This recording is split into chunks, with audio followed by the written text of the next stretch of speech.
everyone. You're in the office with Joseph Skoda. I like my office today. A lot of you in the world are experiencing snow and the cold, frigid weather, and I understand that. I usually live near the beach in California, but right now I'm visiting family in Ohio. And you know, visiting family is great, but this time of year in 2020, even our relatives don't want to see us. And our friends, and you know why? I'm sure you know why. This thing we call COVID. You see this, it's a jolly time, it's Christmas time, we should all be in the Christmas spirit, enjoying eggnog and festivities like we did in years past. But we got this thing called COVID. COVID-19, 19 means it started 2019, that's when it was discovered, that's what it means. And if you believe it or not, people are dying or getting sick. More people are getting sick, not as many dying, but we do need to take it seriously. And I do have a mask. I do have a mask. I'm not using it at the moment, but I use it everywhere I go. I do have a mask. I deeply believe in that. Not saying it's going to cure everything, but it's something small we can do. We can wash our hands on a more regular basis like we're supposed to and stay away from one another like we're probably supposed to anyways. You know, a big thing to talk about. I heard this great video earlier talk about the 3 C's. COVID, Christmas, and I'm not going to mention the third one yet because I want to mention a 4th C. So I'm going to put the 3rd C in there. We have Christmas, COVID, and this is the time we're supposed to be connecting. We can virtually connect over Zoom, over GoToMeeting, over all those different apps on our phone, and that's support. Even a phone call is fine. You don't have to see each other all the time. So it's real important during this time and season to connect with others, especially our elderly parents or relatives who are up there in age and being affected. I have a great aunt who's 97 years old in the hospital right now because of this COVID. Sure, she has some underlying conditions, but hopefully this isn't the one that does her in. But a lot of people are getting sick. So we need to connect with them and show our love, even if we cannot physically be there. And you know how we do that? Here's the 4th C. Right, we talked about Christmas. We talked a little bit about COVID. We talked about the importance of connecting. Here's some golf balls. I'm actually on a golf course right now in Mill Creek Park in Youngstown, Ohio. But that 4th C is change. I'm stubborn. I didn't want to believe all this things going on in the world, all this negativity, the news, we're getting bombarded left and right. And I still don't believe everything going on, but I and you, we have to be willing to change.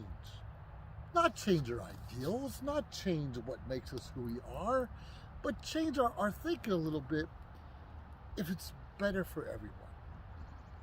Let's not change it wrongly. Let's not change it just to change, but be willing and open to see what's around us. I don't know if you've seen the distance or not. There's a snowman. Probably can't see on that phone. It's a snowman. I have not made a snowman in a very long time, but I will one day again. You know what's so important about that snowman? It brings me back to my childhood. It brings me back to a happier time where, quite frankly, I didn't know what was going on in the world, nor did I care because it didn't affect me. And I think a lot of us feel that way sometimes. If it doesn't affect us, it's irrelevant. It doesn't count. It doesn't matter. Well, even though some things may not affect you and me personally, it could affect our neighbor's relative, a coworker, a loved one we haven't seen in a long time. And we need to be open to that change and the different kinds of thinking. Not to change who we are. Don't you dare change who you are. But you could be a better you. And how do we get better? We surround ourselves with positive people, for one thing. We read positive material for another. But we have to be aware of what's going on, real or unreal, around us. So we have a clue why other people are feeling and acting the way they do sometimes.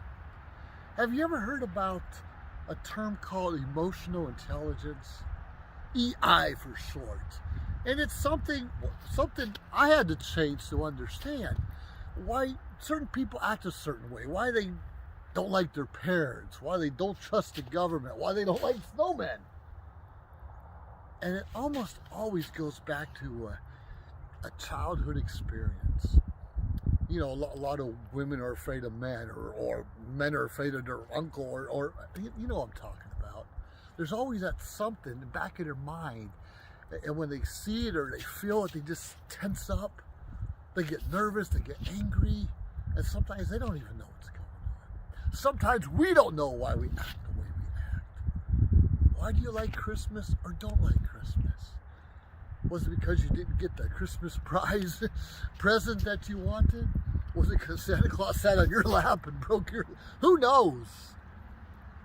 And you don't have to believe in Santa Claus, but believe in the Christmas spirit.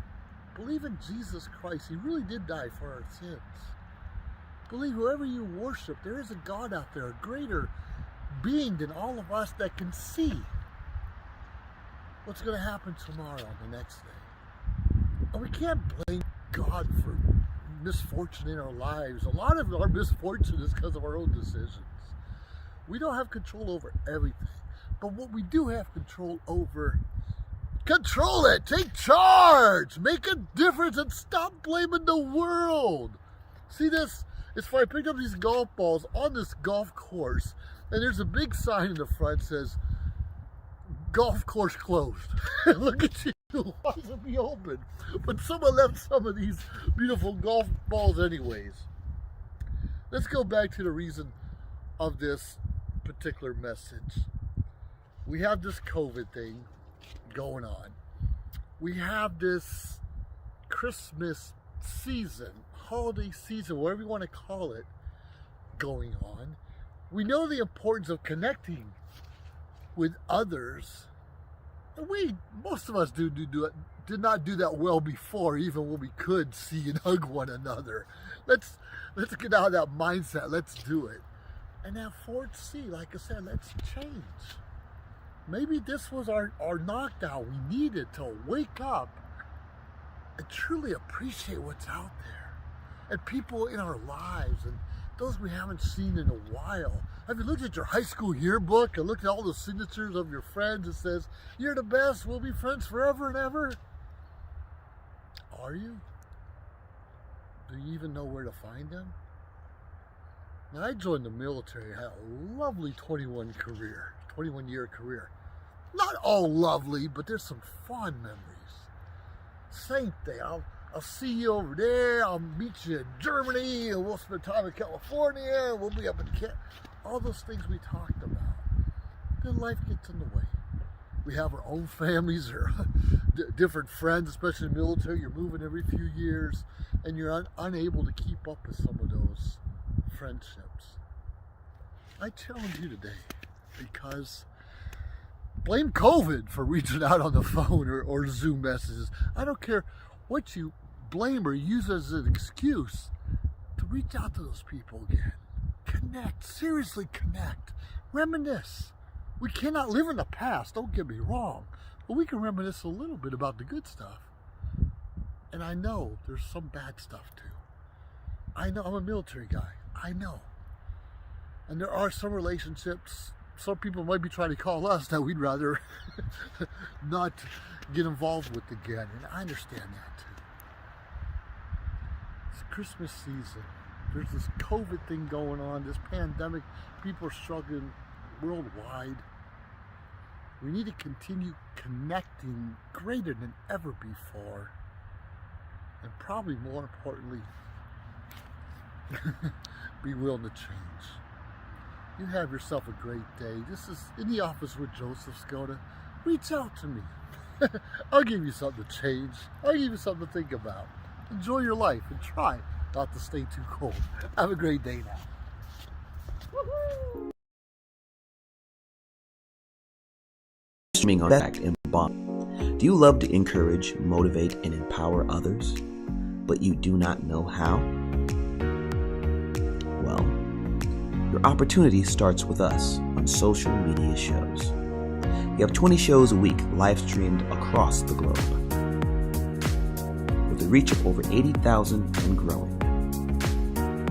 So you can host your own show, and you can be anything you want to be. So let's bring the community together, and let's bring the world to you. Join us now. John is an employee at one of the most famous firms in the city of New York, so his job is very hectic, and he realized that it is necessary for him to go and finally take a vacation. But he went on a vacation without planning out the details, and wasn't able to truly enjoy where he went because he had to think about so many things that he didn't plan for. Instead of enjoying his time away from work, he came back with more stress that he was not able to take full advantage of his vacation. But this year, a coworker suggested him to try World Ventures this time to make his vacationing more enjoyable and less stressful. They do not require you to plan anything outside of your transportation, which is also available at discounted rates. Your stay, your transport, and many meals are planned by the club. John liked the idea very much. He tries World Ventures, and his experience with the club was amazing, as he made many friends there with whom he had a great time. John recommends that everyone should try this club, as they are the best in business. See how the VIP-vacation-club.com can give you the right experience without all the hassle. Enjoy the VIP experience that only World Ventures provide. We've reached the age of live streaming on social media shows. You may ask, we're already ahead of the curve, so why do you need to advertise with us? Well, only 8% of the businesses in the US are using digital advertising to grow their business. That's 2 percentage points short of reaching critical mass, which will lead to faster results. We have 20 plus shows with a reach of over 80,000. We'll give you commercial ads, website link, and connections to nonprofit organizations. So get your brand ready for digital monetization, for we are looking for sponsors, which will bring more traffic to your business and ultimately mean more sales. So let's bring the world to you. Inquire now.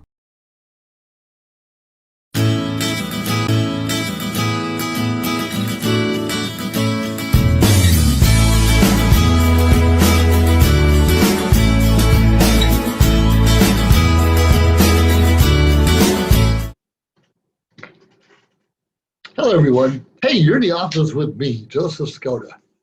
You know, I'm asked more often than not, what inspires me, or how do I inspire others? I often start my day off with a smile and in a good mood, and that's what you're going to see most of the time. If I'm not in a good mood, obviously something rubbed me the wrong way. And I think a lot of us can relate to that. But more importantly, what inspires us each and every day to want to do just a little more? Or probably more importantly, focus on a goal or desire that we've had and maybe lost interest in or lost focus for whatever reason. Now, sure, pandemic, illness, sickness, death, loss of job, income, all of those things do affect us. Usually in a negative way, I'd have to say, of course. So how do we get up each and every day to want to do just a little more?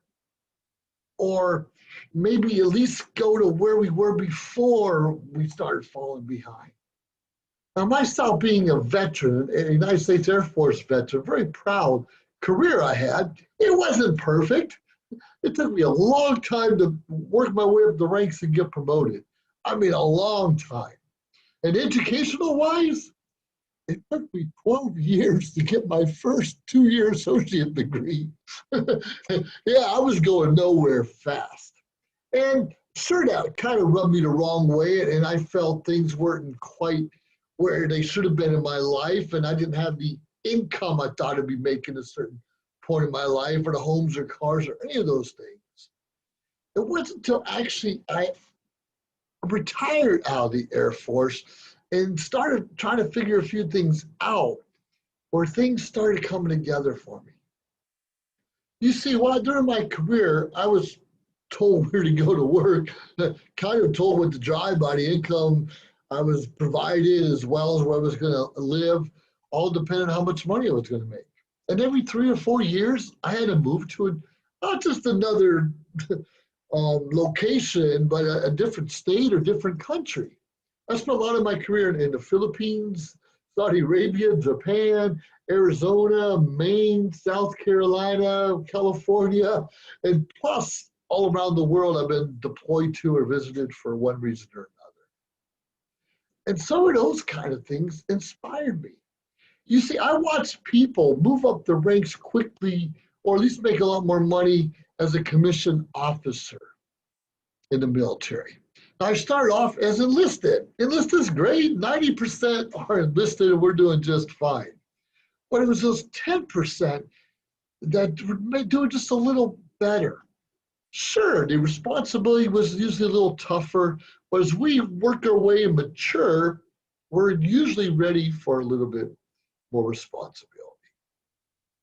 It was the second lieutenant when I was stationed in Okinawa, Japan, who took me in the office. He says, I hear you talking behind my back, how you're wondering why I get this and I'm in charge there and I'm much younger than you and I have a better life. I hear that. But he said, hey, Joe, you can have what I have. You can go back to school. You're smart. You can have what I have and probably even have it better.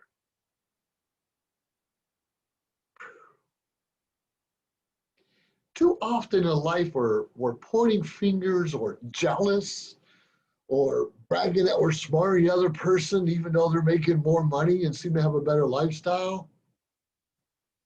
But how often do we pursue what they have the right way?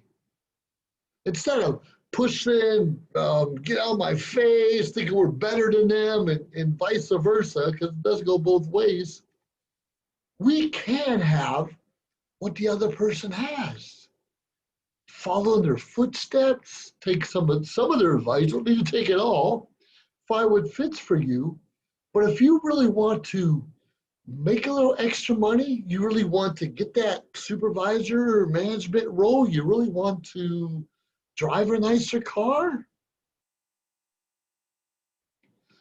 listen and watch and observe those around you that have what you're looking for.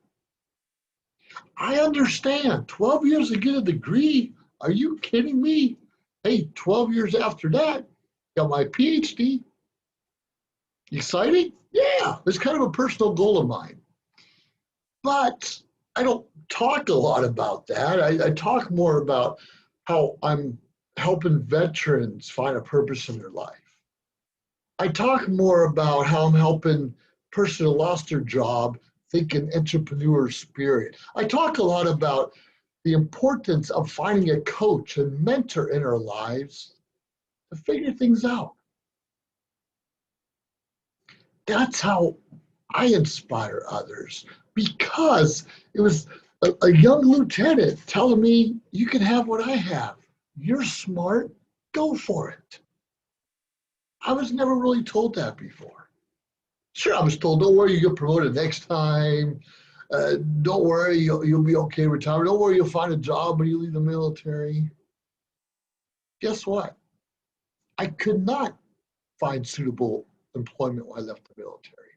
I did have a job for a couple months. It was paid me very well. It was exciting, but I was not unable to hold on to it very long.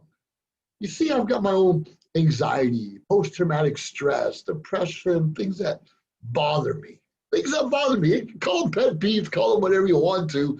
But, you know, I've got your 6, situational awareness, always looking around, like to have my back to the wall. But as I came out of my own funk when I left the military, when I came out of my own depression and worked toward going back to school, when I figured things out, and don't get me wrong, I'm still trying to figure some things out, things changed. When I stopped being resentful of others who were making it. You understand, your next door neighbor growing up might be a multimillionaire, and maybe you're a thousandaire, maybe a hundredaire, but you're not competing with your next door neighbor. You're competing with you. You're competing with yourself to be better each and every day and each and every year than you were before. Now we're going to have hiccups. We're going to make mistakes. We're going to have those habits, hurts, and hang-ups that hold us back. Okay, brush it off. stand up straight, chest down, shoulders back. Put your boots on one at a time. You know, it was years later when I changed my mindset and I thought those managers, those leaders, those successful people were just made differently. And I realized they put their shoes on the same way we do, one at a time. They're jacking on a certain way. They lock their cars and doors at night, and they watch some of the same TV shows we do. They usually don't watch a lot of nonsense on TV, though. They usually spend a lot of their waking hours thinking a little differently about how to make things just a little better for them and their friends and family, of course. So sure, they know what's going on around them, but they don't have to fall into the news or the negativity or people pointing fingers at them. Sure, they know what's going on, but they don't focus on that negativity. They focus on the positive energy ahead of them and what they can learn. And what I've learned myself is what brings better joy to you than just making money. Obviously, not working for someone brings a lot of joy, but it's when you can help someone else figure things out and help them find joy in their own lives. It may be more money, it may be more success, it may be just more time at home with their loved ones without the stress of a boss breathing down their neck each and every day. Don't get me wrong, every one of us, when we're young, we need to work for someone. We need to work, we need to see what they're doing, but understand, when we're working for someone, we're helping them get their success. We're helping them get their goals. We're helping them buy that house and car. And that's okay. We all need to go through that process until we figure out what we can do for ourselves. Now, we've heard this adage or the saying time and time again, I'd rather have 1% of 100 people than 100% of my efforts.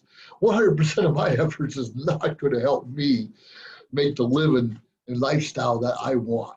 But if I can help 100 people and I just get 1 or 2% of whatever they're doing, first of all, then they're going to learn, hey, they all get 100 people and they get 1 or 2% of what they're doing, and everyone wins without burning yourself out. Now, we hear about people work on the internet, work 15 minutes a day and make $1,000 a month or whatever it is. Well, $1,000 a day, whatever it is, that works. But you have to do concentrated effort. I do have an email campaign. I do have marketing online. I do have a blog. I do have. But you need to be consistently putting out content and sharing and not bragging, but talking about services and products that you have that can help someone else. Once we get that mindset of us and what we want and what we can get, and more focus on someone else and help them get what they want and what they deserve, help them come home from work. Heck, help someone make an extra $500 a month. That's a great car payment, even a mortgage in some places.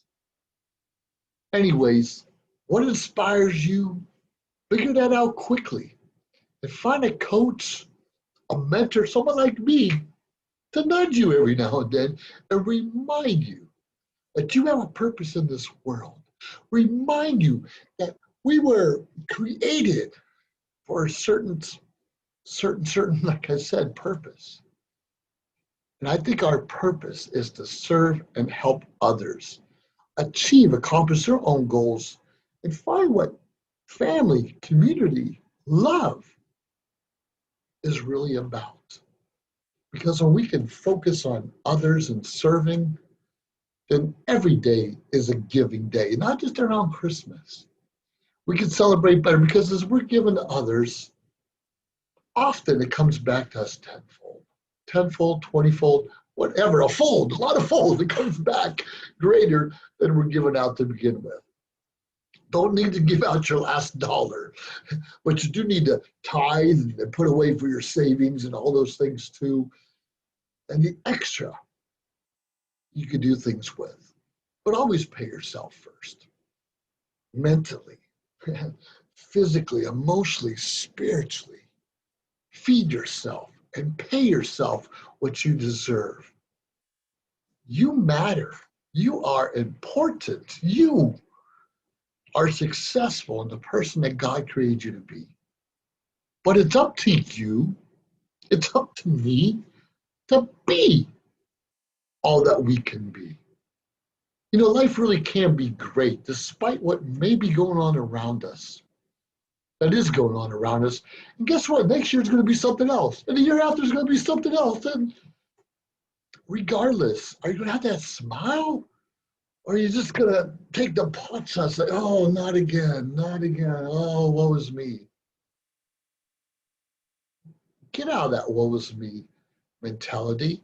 You understand, anytime there's a chaos, a disruption, a war, a pandemic, there are more and more wealth being created, usually for the wealthy, because they got their mindset changed. Like, how can I monopolize or monetize what's going on around me?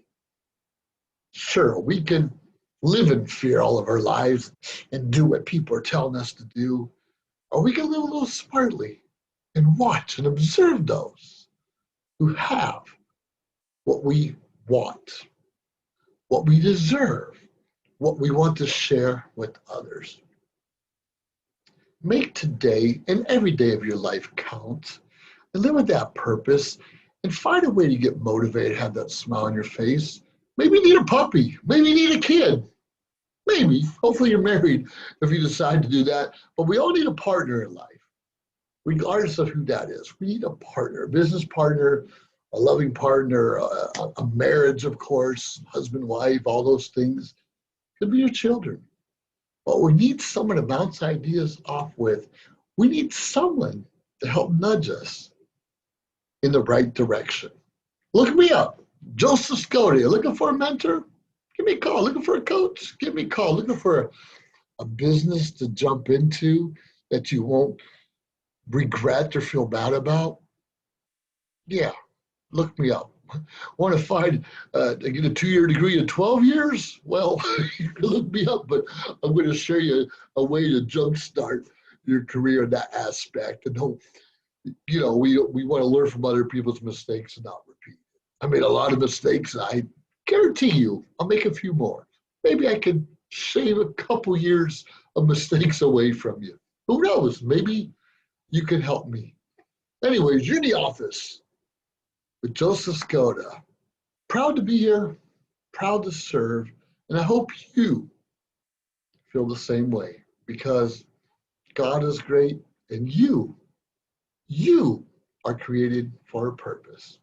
Find it. Bye now. John is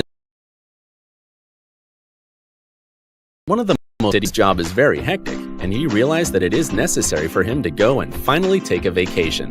But he went on a vacation without planning out the details, and wasn't able to truly enjoy where he went because he had to think about so many things that he didn't plan for. Instead of enjoying his time away from work, he came back with more stress that he was not able to take full advantage of his vacation. But this year, a coworker suggested him to try World Ventures this time to make his vacationing more enjoyable and less stressful. They do not require you to plan anything outside of your transportation, which is also available at discounted rates. Your stay, your transport, and many meals are planned by the club. John liked the idea very much. He tries World Ventures, and his experience with the club was amazing, as he made many friends there with whom he had a great time. John recommends that everyone should try this club, as they are the best in business. See how the VIP-vacation-club.com can give you the right experience without all the hassle. Enjoy the VIP experience that only World Ventures provide. Live streaming on social media is the best new way to interact and bond with your community.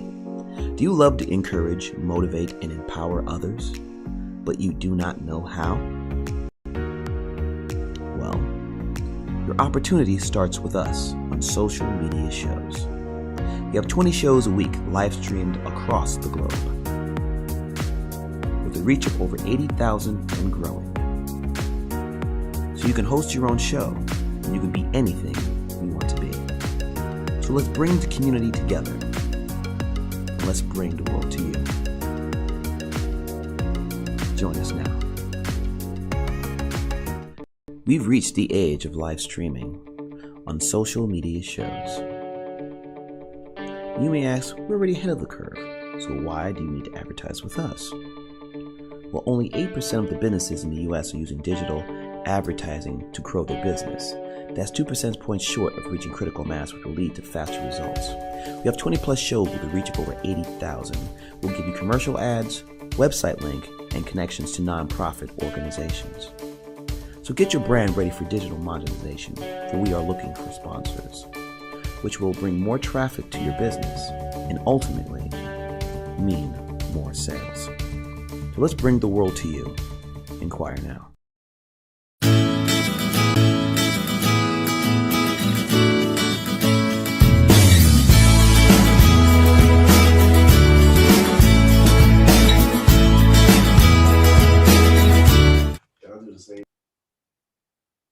Hey, good morning, world. You're in the office with Joseph Skoda. Hey, you like my office? Looks like I'm in a prison sometimes. But that's not true. What I like about here is plain and clear and able to entertain my guests. It's a little bit better. Today we have our guest is Tracy Walker, entrepreneur, I believe a realtor, I believe has several degrees, a lot of other things around the world. But Tracy, welcome to the show. Thank you so much, Joseph. It's definitely a pleasure to be here. How are you? I'm doing great. If I'm not mistaken, you live in Atlanta, Georgia. Is that right? I do. I live in Atlanta. I spent a lot of time there in the military. I used to go to Fort McPherson for training a lot. Even though I'm in the Air Force, I did a lot of training, but up and down Peachtree Street many times. I really love that area. So once again, welcome to the show. I love it. I'm living in Pismo Beach, California right now. Oh, good old Cali, Cali, Cali. How's the weather out there? It's cold. It's 3 hours earlier than you, so it's cold in the morning for me. And I'm in my office. It's an old veterans building that's all concrete without heat. So it's very, very cold. Holds the cold in very well. Not the heat, but holds the cold in very well. Anyways, what I want to hear a little bit about your story and your transition from obviously having a job sometime in your life where you decided to become an entrepreneur. Yeah, well, yeah. I actually back in I'm going to date myself a little bit, but in 99, I graduated with a master's degree, right, in business from Florida A&M University. And the concentration is in marketing. And my goal at that time was to really become some sort of chief marketing officer or something like that, right, for a major Fortune 500 company. And I got a job here in Atlanta. I moved to Atlanta from Tallahassee, Florida, and worked for about a year or so. Then September the 11th happened. Now, when September the 11th happened, the company that I worked for was in the energy sector. All right. So I was a trader, but I traded like power, gas, coal, those types of things. Kind of on the lines of like an Enron type of company, but not the same type of company. Okay. Sure. Put it like that. So what happened was that sector was under a lot of scrutiny around that time. And after September the 11th, they went through around a series of layoffs. So in February of 2002, I was officially laid off. Now, the good thing was that I wanted to be laid off, Joseph. Now, most people aren't crazy like me. Okay. But I was doing real estate on the side, all right? And my job was keeping me from doing that business full time, all right? So I was upset that I had to go to work because I would much rather work my real estate business. So when I got laid off, I took my severance pay and I took my Georgia unemployment, and I actually began to go full force with my real estate company. Okay. So that is how I transitioned out of corporate. I got laid off, and that was 2002, and I never went back. And so now we're what, 18 something like that years down the road, and I have not punched the clock in 18 years. I love that. I got my MBA in 2002, and then I became a realtor shortly after that. And I remember that September 11th. I was actually in Saudi Arabia at that time, and 2 weeks later in Afghanistan. So I remember that time very well. And it's funny how events like that change our lives, even though we don't realize it's changing for the better sometimes. So Yeah. when you became a realtor, and I did okay in real estate. And what I found for myself is you can find someone the perfect house and they love it. They get approved. They say yes, and the loan goes through. It might take you 2 to 3 months to get paid. So you had to consistently be on your game, and I wasn't doing that well. Even though my last commission check was $60,000, pretty Nice. good. Yeah. But that was very few in between, and it wasn't for me. So what gets you out of real estate? Yeah. Well, just for clarification, I was actually an investor. Like I was never a realtor, right? So we flipped homes, we flipped luxury homes that were distressed. In other words, the people were in pre-foreclosure. So we found properties that were like $1 million plus that had 2 mortgages on them. We would short sale the second mortgage down to like 10%. We would create the equity. We turn around and sell the house for under what it was worth and still make 80 grand off the deal, right? So that's what we love to do. What happened was that 2006 or 7, they changed all the rules, right? They just decided one day, we don't like these rules anymore. And probably because too many people were winning with the rules, right? And so they changed the rules midstream. And then if you do what you used to do last week, now you're going to jail for it, right? Now it's illegal to do it. You're going to, it's a federal crime, all this stuff. So we had a lot of deals in our pipeline that had already been structured based on previous legal parameters that now we can't close them because the banks are under different different scrutiny. The title companies, the closing attorneys, everybody is scared to death on what's going to happen. So what happened was a lot of the deals kind of fell by the wayside. My own house that me and my ex-husband that we built went into pre-foreclosure itself. The irony, right? Like we're helping people pre-foreclosure. We built our own house from the ground up, and now we are losing our house to foreclosure. But here's the deal. The blessing in it was that we weren't, it was brick and mortar, but we understood money enough to know we're not going to continue to throw good money after bad. The market in 2006 and 7, like the bubble just kind of burst, right? The value on my home I built was like $585,000. We built it, had an appraisal was $350, right? So why are we still paying mortgage on 5 something when it's only valued at 3 something? So we let the house go. We let the house go. We saved money that we were still generating from other things, and we moved to Atlanta, right? We moved to Atlanta. And we got a townhouse, and we pretty much paid the whole year lease up, right? So that we didn't have to worry about it, right? So we did that. Now at that time, I was over it with real estate. I didn't want to. I didn't feel, I didn't feel as excited anymore. So really, right? It kind of overlaps. But 2007, because I moved back to Atlanta 2009. 2007, I started in home-based business, right? More network marketing. And I loved it. And why did I love it? Because everybody I knew at that time that was a realtor or in real estate or did mortgages or, were title people, everybody was looking for an additional stream of income. And we had I guess the network to share it with, right? So I didn't feel any type of way. I saw a network marketing presentation. I said, oh man, I could do that. All I do is talk about this product or this service. It's people in the room that I invite. And if they like it, they enroll or they buy the product. I'm like, that's way easier than what I'm doing in real estate. It's way easier, right? Way easier. So much easier, right? And over time, I could still make a lot of money, and it could be residual, which is what I didn't have in the real estate, right? I was not leasing property or renting property. We were flipping luxury homes. I'm like, I don't have the residual. I'd love to have that. And I started in 2007. So when we moved back down to Atlanta in 2009, I just kind of picked up and I ran with that. And that's kind of where, that's the sector I've been in, the vertical I've been in ever since 2007. up till now. Wow, I think I met you in 2008, 2009 in Cancun, Mexico at a mastermind event where I was at my wit's end and I put like my last dollar in to go to this trip and figure out what I was missing. And what I was missing, it wasn't a product, it wasn't a service, it was the network of people who are making things happen and helping others along the way. And that was some of my challenges where I thought I had to I don't know, force feed and maybe beg people, chase people to get involved. And then I learned something that we call attraction marketing. Yeah, attraction marketing. A little bit about attraction marketing and what's that done for your business?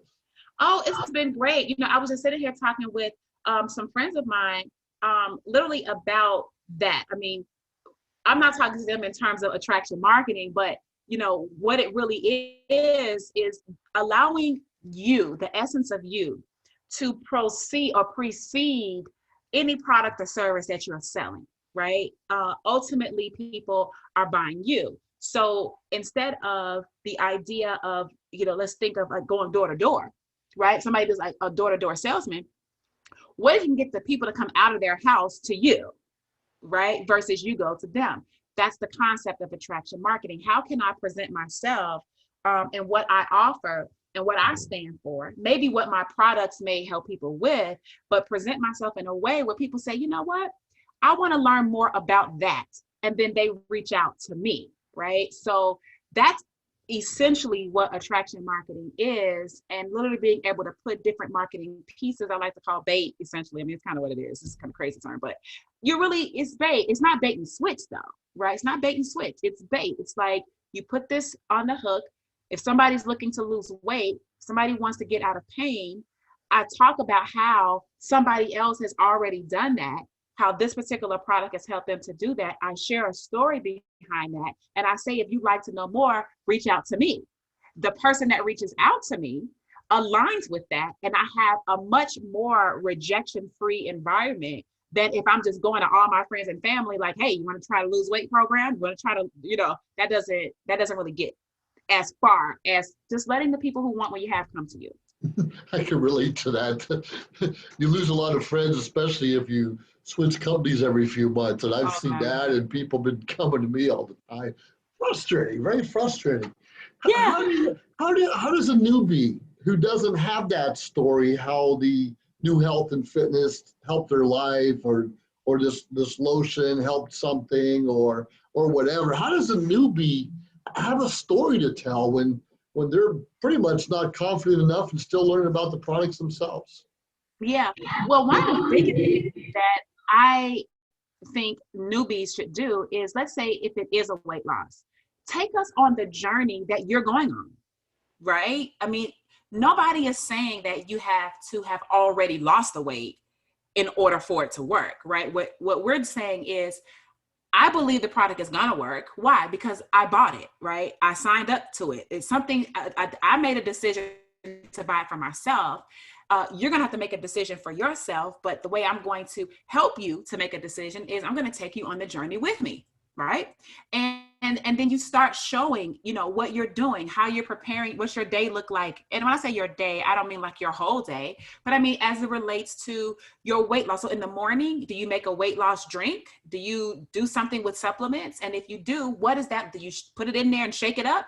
Okay, if you do, show that to us and go on about your day. Then you come back home that evening, and what are you doing then? If you're working out, show us, right? Oh, I'm at the gym, or just got done running, or I'm riding my bike, right? It's those little actions along the journey that you're sharing. And ultimately over time, Joseph, what happens is now you've got 15, 20 days of a journey that you've been on. And maybe every once a week, you show the scale, right? And you take the measurements, and people see the transformation right before their eyes. That will sell your weight loss product, okay? Very, very easily if you're brand new, okay?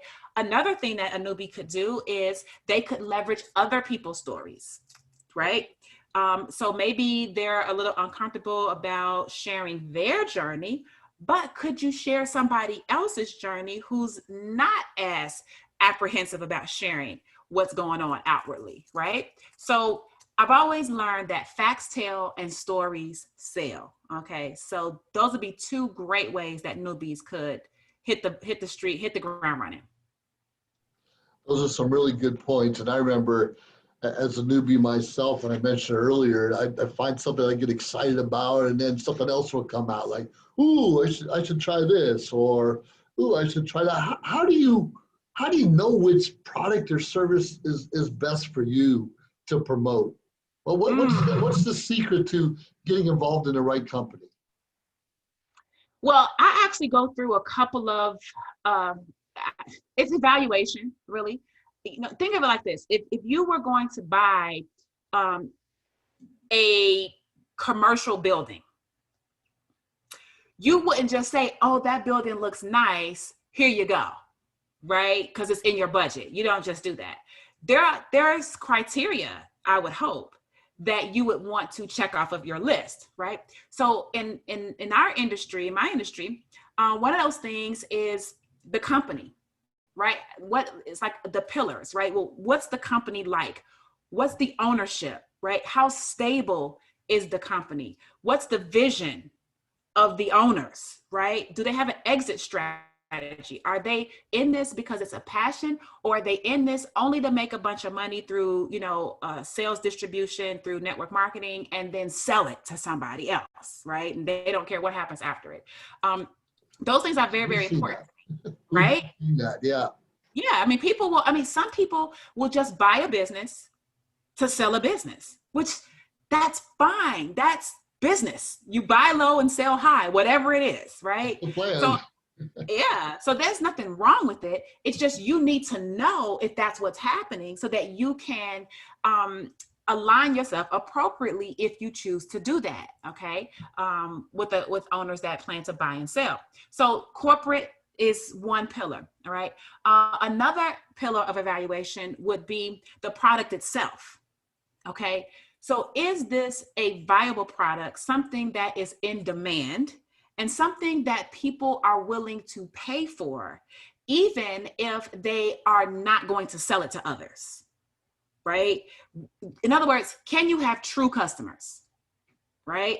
Now, if the product to me I can't see how it's going to sustain without it just requiring a bunch of people that are going to sell it, then I can't do it. Right? Because I don't want to do that. I want something where I can actually build something where I have true customers. And then as I recruit different people that want to help us build an organization, that's fine. But all of us collectively still have solid customer bases, right? That are buying every month. So product. And I would also say the actual pricing, right? Pricing of product is important. Some people are like, oh my goodness, network marketing companies, they overcharge and you could buy it at Costco or Walmart. Sometimes. Yeah, sometimes, right? I'm not going to be upset. Sometimes you can do that. But I have to evaluate that. I have to look and see whether or not that's the case. The quality of the products and things of this sort. That usually comes from trying samples, right? Or just kind of also doing some research on it, background on it, things of that sort. And then I would say the last thing would be like the compensation, right? Okay, so how am I get paid? At the end of the day, how much of a cut?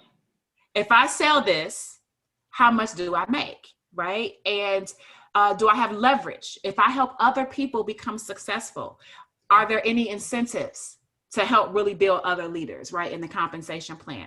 Is there some type of bonus structure?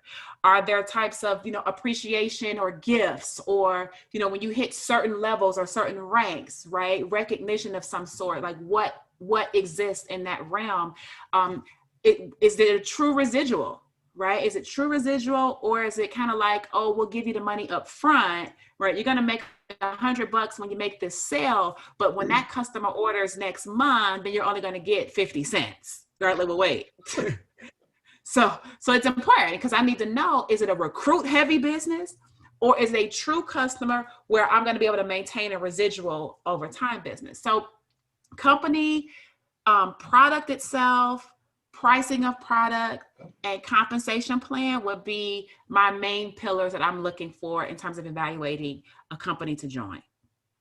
You know, those are really good points, especially the one you don't know what the residual is going to be from month to month. Because the bottom line is it's our name. It's our Right. face. We're the one making the contact with the customers, potential business partners. How do you ensure, well, how do you build your brand? Let's go there. How do you build your brand where you are trustworthy in the marketplace, whatever you're talking about? So what's some of your secrets?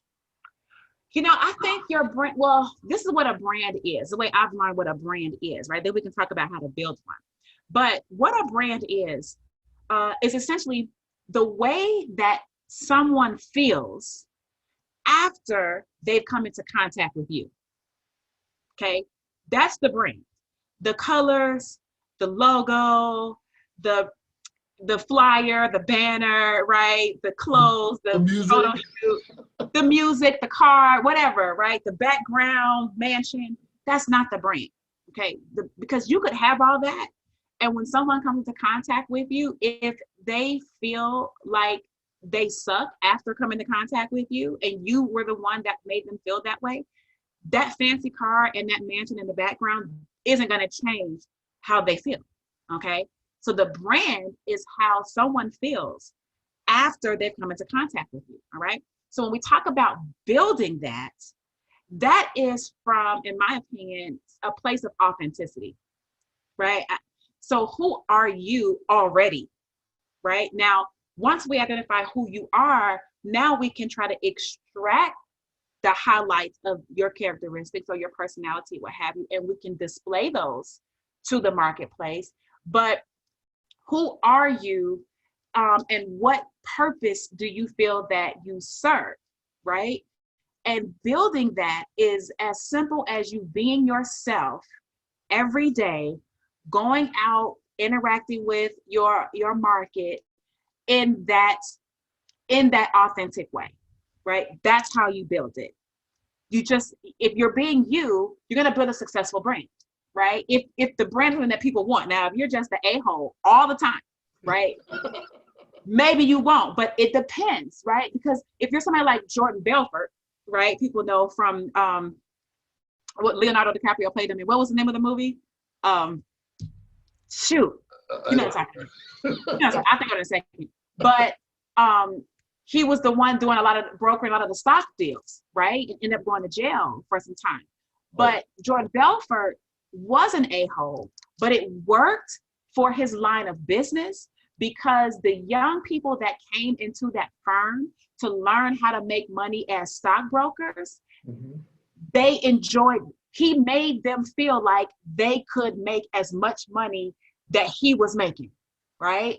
So they didn't have a problem with the a-hole type of attitude because that was the aggressive type nature of that particular field. And if you didn't have that, you could probably get eaten alive, okay?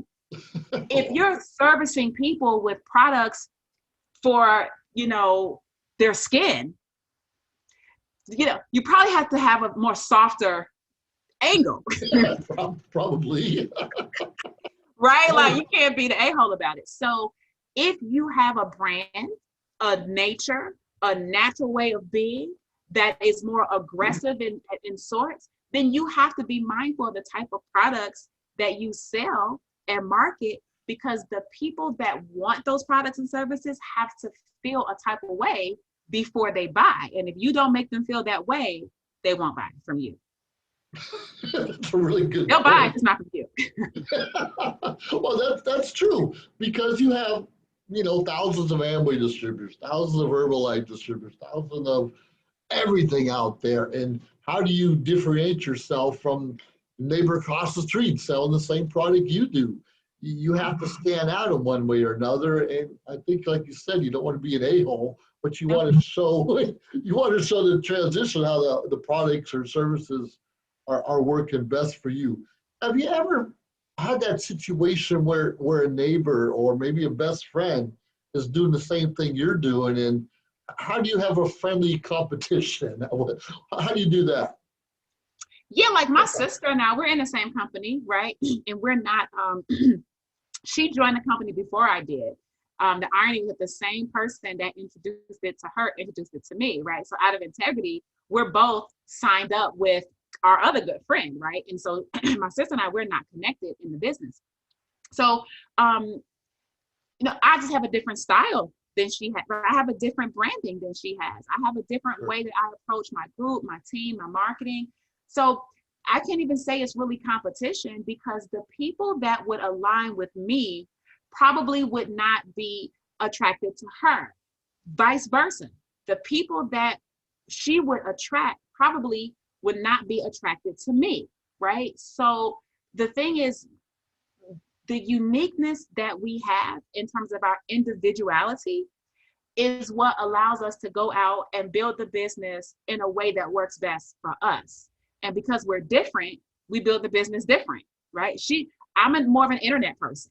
She is more of a belly to belly, go to the location, sit down, talk to people. She's that person. I'm not that person. I hate that. So if I had to build it like her, I would be miserable, right? If she has to build it like me, which I've tried to teach her some stuff, she's miserable. So we just do our own thing. I love that. I never thought of it that way. We all market a little differently, and then we try different things to find out what fits us best. And it may be totally different than we expected before. Now, if I'm not mistaken, I know you just lost your husband a couple months ago, your ex-husband. Yeah. And our condolences for you. What if, I'm assuming it was a supportive spouse, but a lot of us get involved in network marketing or almost any business, and we don't have that support from our spouse. How do you deal with that? Well, in my case, when I stopped doing because we had our real estate company together, okay? So for a while, he was upset. He was upset that he felt like I abandoned the business, and he was doing it by himself and this. But I had to explain that I just didn't have a passion for it anymore, right? I'm going to still support him in it. I'm not trying to convince him to stop doing that, right? Because he loved doing it, but I wanted to do this.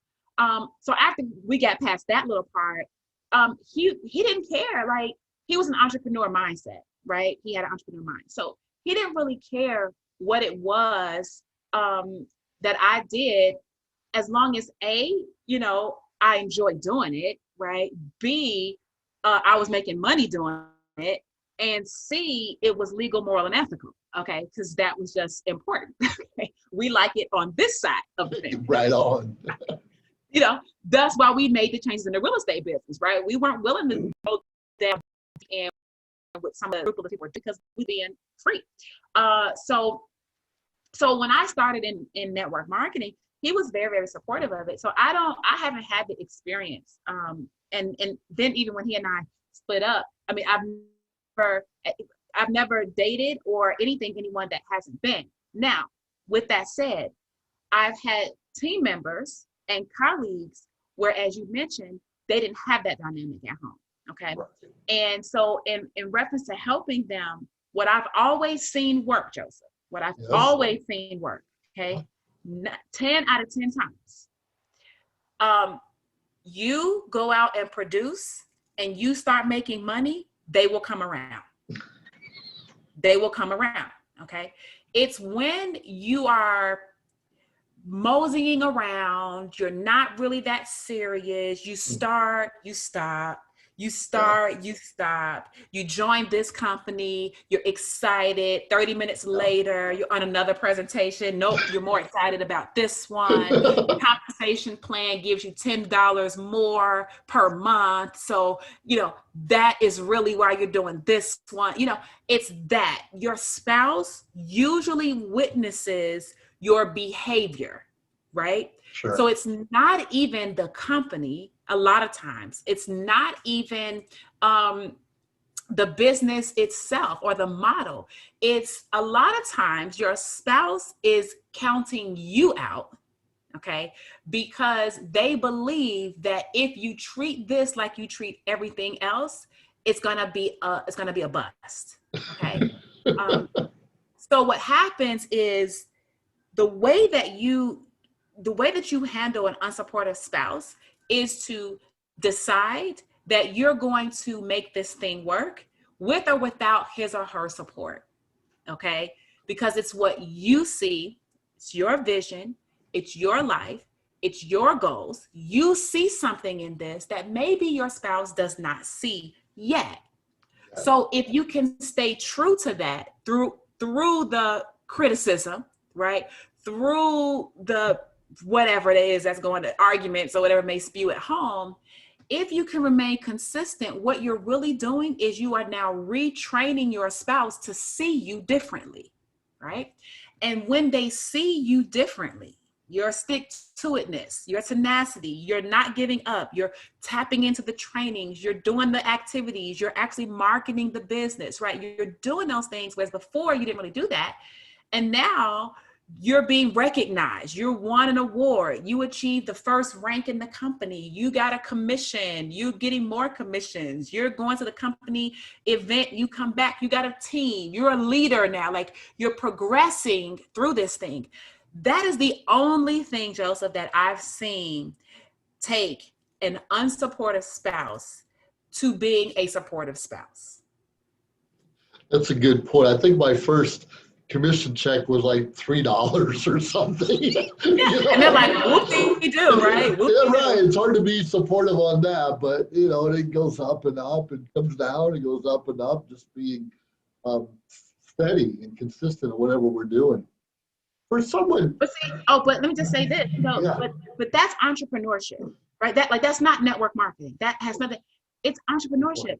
And if you have a mind that understands that you have to invest time and money into something before you get a fruit of the labor, like, you have to plant the rose bush first, right, before you get roses.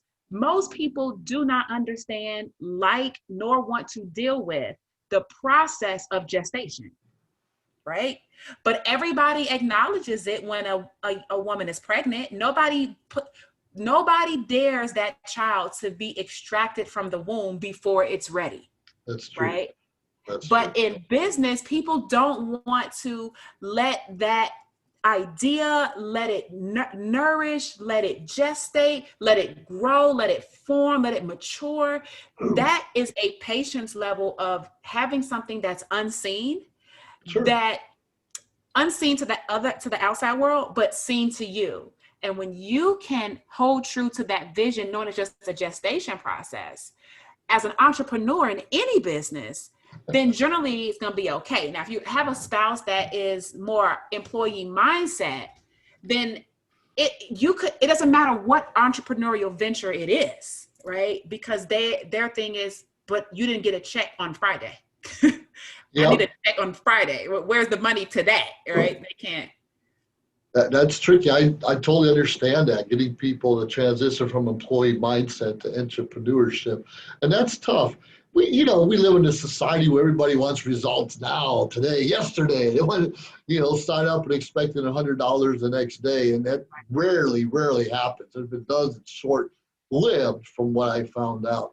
So how do we get people out of that mindset? And like you said, you got to have them think a gestation period takes time. There's no get-rich-quick schemes.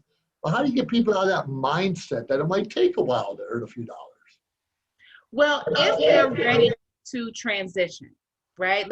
Given the fact that a person wants to create or develop the entrepreneur mindset, then it's personal development, right? The books that you read, the audios that you listen to, the people that you surround yourself with. That is the only way you're going to be different, because the only reason you are the way you are right now is because of the books that you've read, the things you've listened to, and the people you've hung around. That's it. You've taken on mindsets and ideas from others that maybe you don't even realize are no longer congruent with who you want to be, right? So to be somebody else, and I don't mean superficially be somebody else, I mean to transition from employee mindset to entrepreneur mindset, that's being someone else, that is going to require you to be around people who think like entrepreneurs. Listen to people that share entrepreneurial concepts. Read books that entrepreneurs have written that can share strategy, techniques, lessons learned, journeys that they've taken, and you begin to embrace that mindset more so than the other, and begin to minimize as much interaction as you can with the mindset that you no longer want, and really kind of engage more aggressively in the mindset that you do want. So personal development, books, audios, and people. Oh, I love that. No, that's very exciting. I actually hired a coach earlier this year, well, last year, and paid a little bit more money than I wanted to, but the results came because he said, basically wake up an hour early, get exercise, start reading, make sure your mindset. And it sure took a while, and I know these things, but sometimes we have to get a coach or mentor to kick us in the butt. That's right. Keep us on the straight and narrow. And I've had a little success in coaching people. And I know you have also. How important is it to get a coach? Or is it necessary? Well, I think it's very important to have a coach, okay? Here's the thing though. A coach does not have to come in the form all the time as a one-on-one person that you work with, right? A coach could be you every day committing to listening to Jim Rohn on YouTube, right? A coach could be you listening to Eric Thomas, the hip hop preacher, 3 times a week, or before you go to bed in your headphones. That's great. Right? A coach could be someone that is maybe a leader in your company that you watch and that you model, because on the weekly calls, they say something that you can implement into your business. So I think a coach is vital, but I also think people need to understand that it doesn't entail all the time hiring somebody or having to put a lot of cash flow out to acquire this coach. You could learn a lot from people if you look at the internet, right? Imagine. That's true. The internet. But some people are going to do even better if they're able to leverage a coach that's like, boom, right there on them, just like a personal trainer, right? Some people can go to the gym and they can do their workout and be fine on their own. Some people can get the video, the DVD, they can pop it in, they can watch it, it's fine. So you can get the YouTube video, stream it up through Apple TV, and follow the workout from the YouTube video. But some people are going to need that person in their face 5 more. No, give me another 4 more, right? I don't want to hear your whining, your complaining, right? Some people do need that. So you just have to identify what kind of person you are. A coach is needed regardless, but how you engage that coach can vary depending on who you are and what your needs are at that time. Oh, I love that. I think I need both. I need the coach to call me, wake me up, say, turn on the video. Right. Whatever it is, we need accountability partners, probably the same thing, right? Exactly. Accountability. It was funny. After this event, I mentioned you when I was in Cancun with you and several other entrepreneurs years ago. I met someone there and we became accountability partners, kind of went in business together. He's from San Diego, but we work differently. He can work to 2, 3, 4 in the morning and focused on something, and I couldn't keep up. But we had different personalities, and they complement each other in some ways, and other ways it didn't. And eventually, that didn't work out. That partnership didn't work out so well. But I think we both grew and learned from it. Was able to develop other things outside of there. So it's pretty exciting. So. Obviously, being an entrepreneur, network marketing, brick and mortar, whatever it is, it gives us a different mindset, and we think a little differently from most employee attitudes out there. What's in the future for Tracy Walker? Where are you going next? You have all these accomplishments, and I'm not going to list them all, but what's your future look like? Where are you going to be in 5 years? Oh my goodness! I'm building another company now, and I'm excited, right? So it's not gonna take 5 years for this, but by mid next year, if that, right? I want to be at the top of that company, right? Period. So that's just that. There's a couple more ranks to go. So achieve the goal in the industry I'm in. I think that's really important. That so many times people want to like coach other people on how to do stuff, and it's okay. Like, but at least have done the thing. You know what I'm saying? To a certain extent. Like, I'm not saying everybody that teaches somebody how to play basketball has to play in the NBA, right? I'm not saying you have to have attained that level, right? But at least have played it. at least have been in high school with it. At least play every week with your friends, right? At least help your kids out with it, right? At least something, at least know the rules, okay?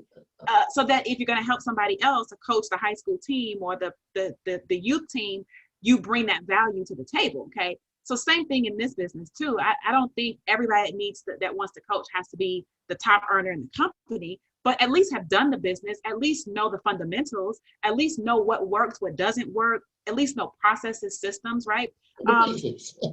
Yeah, the basics, right? So for me, I'm just kind of like the overachiever person. So like, no, I want to hit the top of the company, right? I want to be the top earner person. But I like that because of the leverage, right? To be honest, the leverage, it's credible, right? It's like, listen, why should anybody listen to me? Sure. Well, it's not because I'm so great. It's not because I'm better than anybody else. It's not because I'm smarter or have more or anything like that. It's all I did was achieve a certain level of success in the thing that I'm seeking to help other people with, right? So I want to do that. I want to coach and help people in terms of entrepreneurship, right?